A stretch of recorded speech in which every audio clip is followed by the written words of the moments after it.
what do you think of our first look at Jesse Eisenberg as Lex Luthor? We just got that in the last couple of days. He looks alright, bald. Yeah.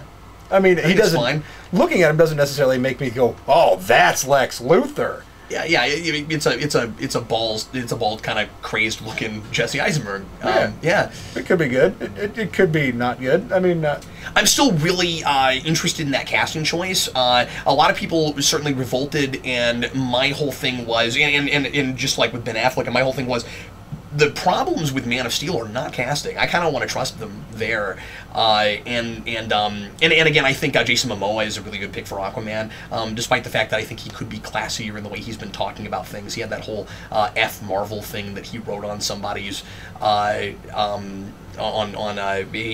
was at a convention or something, and he signed something for someone, and they asked him about the rivalry, and he wrote F Marvel on it, and I was like, wow. Oh, wow. Young people. So anyway, I don't even know how old that guy is. For a minute, there was some question about whether or not he actually wrote it, but I've seen a picture and it looks like it's legitimate. So anyway, that was weird. But that's not either here nor there. I guess I'm throwing that in as an aside because I almost made that a news story, and then I thought it was too small, so now I'm just saying it in passing. But but anyway, so I don't know. It's gonna be really cool to see what he does with it. I think he's got the look, and when I say the look, in the eyes, you can see stuff going on, and that's what a certain amount of intensity there. That's what you always want with Lex Luthor. So I like that he's that he's clearly trying to play like power hungry and superior ambition.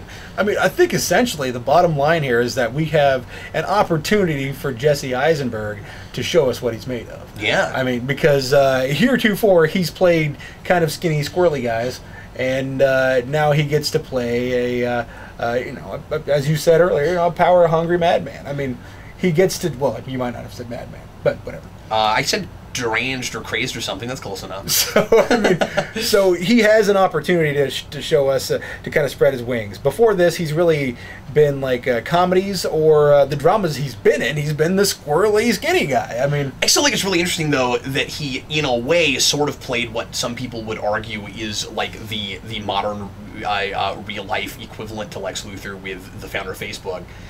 And it's not the same kind of thing, but there's parallels to be drawn, and I think that's what they were looking at when they cast him. I still submit that he would not have been cast as Lex Luthor if it hadn't been for that movie. Yeah, probably. I mean, that's the big drama he was in. So yeah, that I'm even aware of. I guess the only thing that's really telling at all about the picture is just that we know now that he's going to be bald in the movie. That wasn't a foregone conclusion.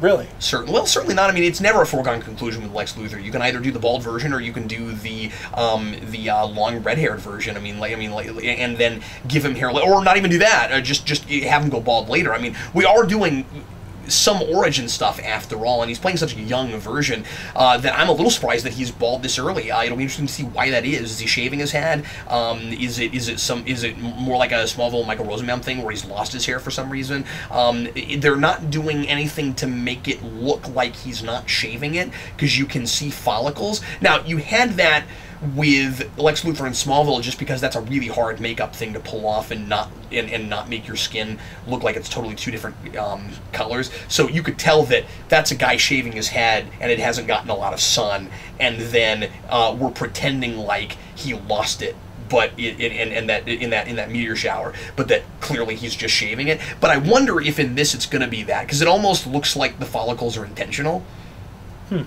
I am now reading far too into this, but that's just a question I had. But anyway, and also, I still have to ask the question everybody keeps asking: why are we getting these pictures all in black and white and sepia tone?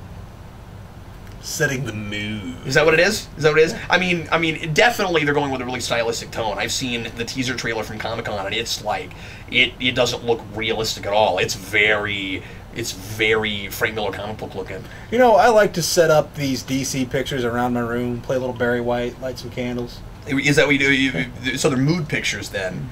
The wife comes home. I was going to ask you how your wife takes that. Is that how you set the mood for a romantic evening? And I say, hey baby, let's sink Atlantis.